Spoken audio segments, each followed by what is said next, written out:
Armando Guebuza est depuis 2004 le président de la République du Mozambique. L'homme que les Mozambicains ont choisi pour diriger le pays nous parle des principaux défis du continent africain, la crise en Côte d'Ivoire, les révoltes populaires dans le monde arabe, la lutte contre la pêche illégale ou contre la corruption.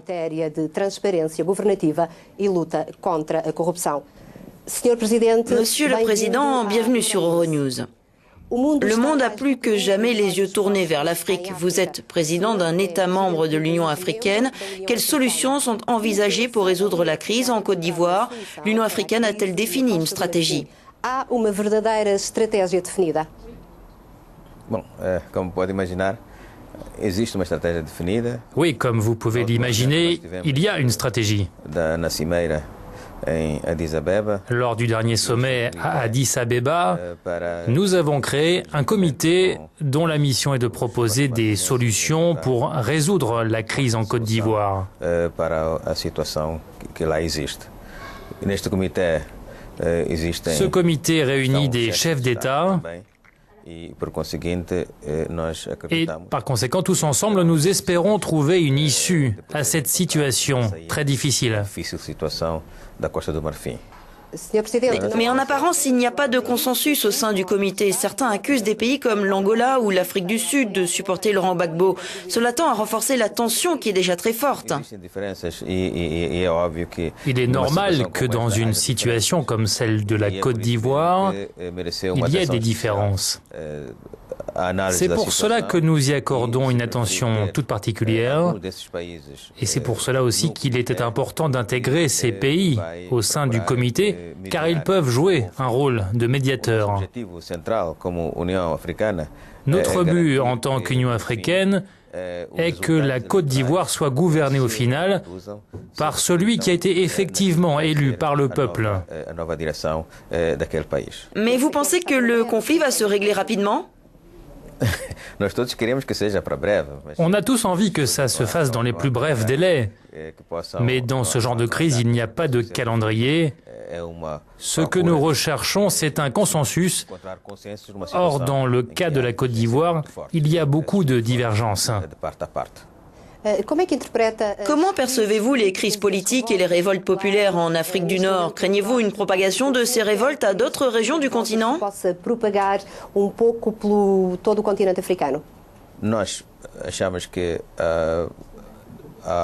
Les régimes concernés par les révoltes en Afrique du Nord doivent écouter et respecter les demandes de leur peuple.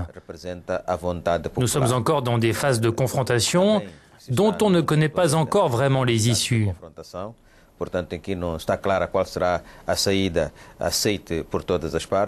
Nous demandons à ce que les exigences des peuples soient respectées. On ne peut pas savoir pour l'instant quel impact ces révolutions auront sur l'Afrique subsaharienne. Mais c'est un avertissement, un message pour nous tous. Nous devons prendre en compte les besoins de la population et intensifier le dialogue avec nos peuples.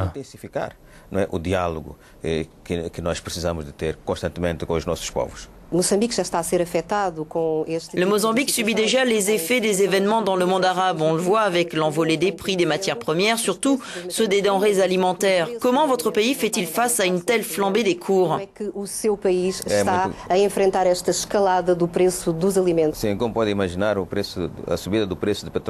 Comme vous pouvez l'imaginer, la hausse du prix du pétrole est une menace constante pour notre pays.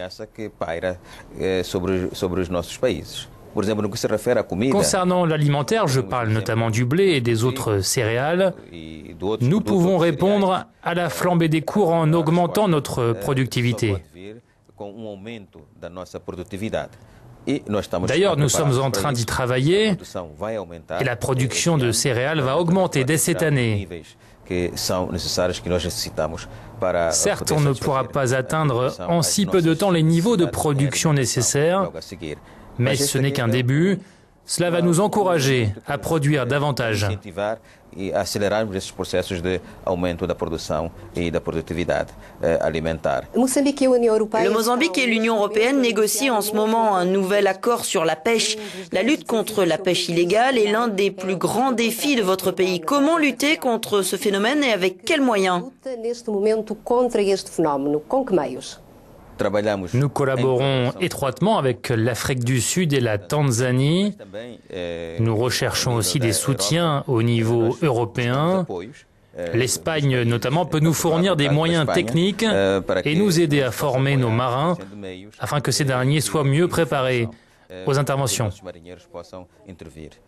Selon vous, comment lutter efficacement contre la corruption et en faveur d'une gouvernance transparente? C'est une question essentielle. Au Mozambique, on utilise toujours les vieux mécanismes, soit de la société civile, soit de l'État, pour suivre l'utilisation de l'argent, rendre public le montant de nos recettes et la manière dont l'argent du peuple a été dépensé. Que são as formas de gastar essas receitas ao nosso povo. Senhor Presidente, muitíssimo obrigada. Muito obrigado também pela vossa atenção para com Moçambique.